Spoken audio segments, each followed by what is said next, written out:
श्री राधे राधे। दोस्तों, स्वागत है आपका हमारे YouTube चैनल पर। आज के वीडियो में हम धनतेरस की पावन कथा को सुनेंगे, इसलिए वीडियो एंड तक जरूर देखिएगा। अगर अभी तक आपने चैनल सब्सक्राइब नहीं किया तो कर लें और बेल आइकन को प्रेस करना ना भूलें ताकि आने वाले वीडियोस की नोटिफिकेशन मिलते रहें। धनतेरस दो शब्दों से मिलकर बना है, धन और तेरस, जिसका अर्थ लगाया जाता है धन को 13 गुना करना। यह पर्व माँ लक्ष्मी और धन के देवता कुबेर को समर्पित है। सोने और बर्तन की खरीदारी को शुभ और समृद्धि से जोड़कर देखा जाता है। कार्तिक कृष्ण पक्ष की त्रयोदशी तारीख के दिन इस त्योहार को मनाया जाता है। इस दिन भक्त यमराज, धन के स्वामी भगवान कुबेर, आयुर्वेद के प्रणेता भगवान धनवंतरी और माँ लक्ष्मी की पूजा पूरे विधि विधान से करते हैं। भगवान धनवंतरी जन्म भी इसी दिन होने के कारण वैश्य समाज धनतेरस को धनवंतरी जयंती के रूप में भी मनाते हैं। चलिए अब शुरुआत करते हैं धनतेरस की पावन व्रत कथा की। कहा जाता है कि एक समय भगवान विष्णु मृत्यु लोक में विचरण करने के लिए आ रहे थे। तब लक्ष्मी जी ने भी उनसे साथ चलने का आग्रह किया। तब विष्णु जी ने कहा कि यदि मैं जो बात कहूँ तुम अगर वैसे ही मानो तो फिर चलो। तब लक्ष्मी जी उनकी बात मान गईं और भगवान विष्णु के साथ भूमंडल पर आ गईं। कुछ देर बाद एक जगह पर पहुंचकर भगवान विष्णु ने लक्ष्मी जी से कहा कि जब तक मैं ना आऊं तुम यहीं ठहरो, मैं दक्षिण दिशा की ओर जा रहा हूँ, तुम इधर उधर मत जाना। विष्णु जी के जाने पर लक्ष्मी जी के मन में कौतूहल जागा कि आखिर दक्षिण दिशा में ऐसा क्या रहस्य है जो मुझे जाने के लिए मना किया है, और भगवान स्वयं चले गए। लक्ष्मी जी से रहा नहीं गया और जैसे ही भगवान आगे बढ़े लक्ष्मी भी पीछे पीछे चल पड़ी।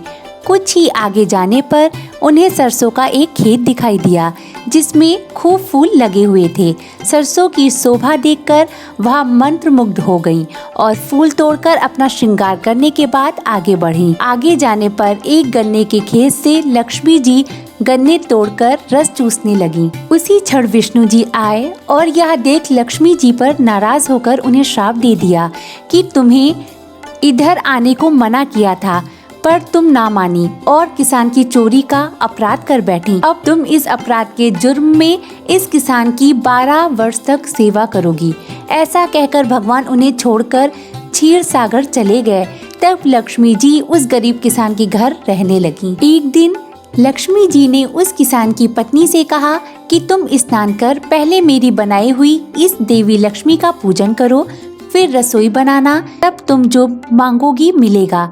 किसान की पत्नी ने ऐसा ही किया। पूजा के प्रभाव और लक्ष्मी जी की कृपा से किसान का घर दूसरे ही दिन अन्न, धन, रत्न, स्वर्ण आदि से भर गया।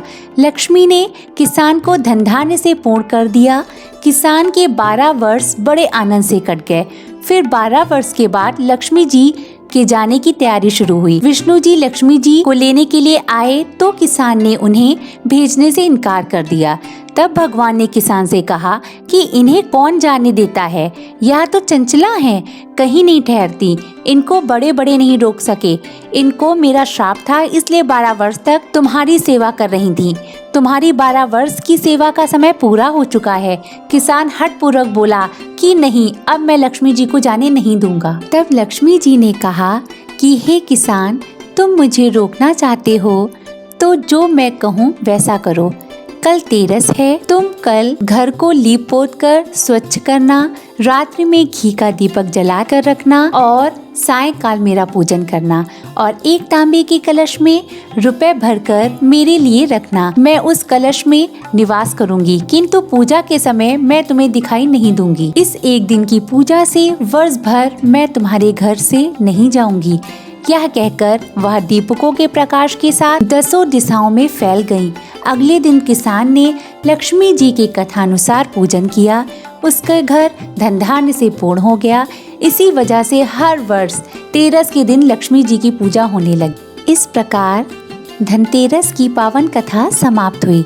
अगर आपको मेरा वीडियो पसंद आया हो तो वीडियो को लाइक कर दीजिए और अगर अभी तक आपने मेरा चैनल सब्सक्राइब नहीं किया है तो चैनल को सब्सक्राइब करके बेल आइकन दबाना ना भूलें और कमेंट में लिख दीजिए श्री राधे राधे। धन्यवाद।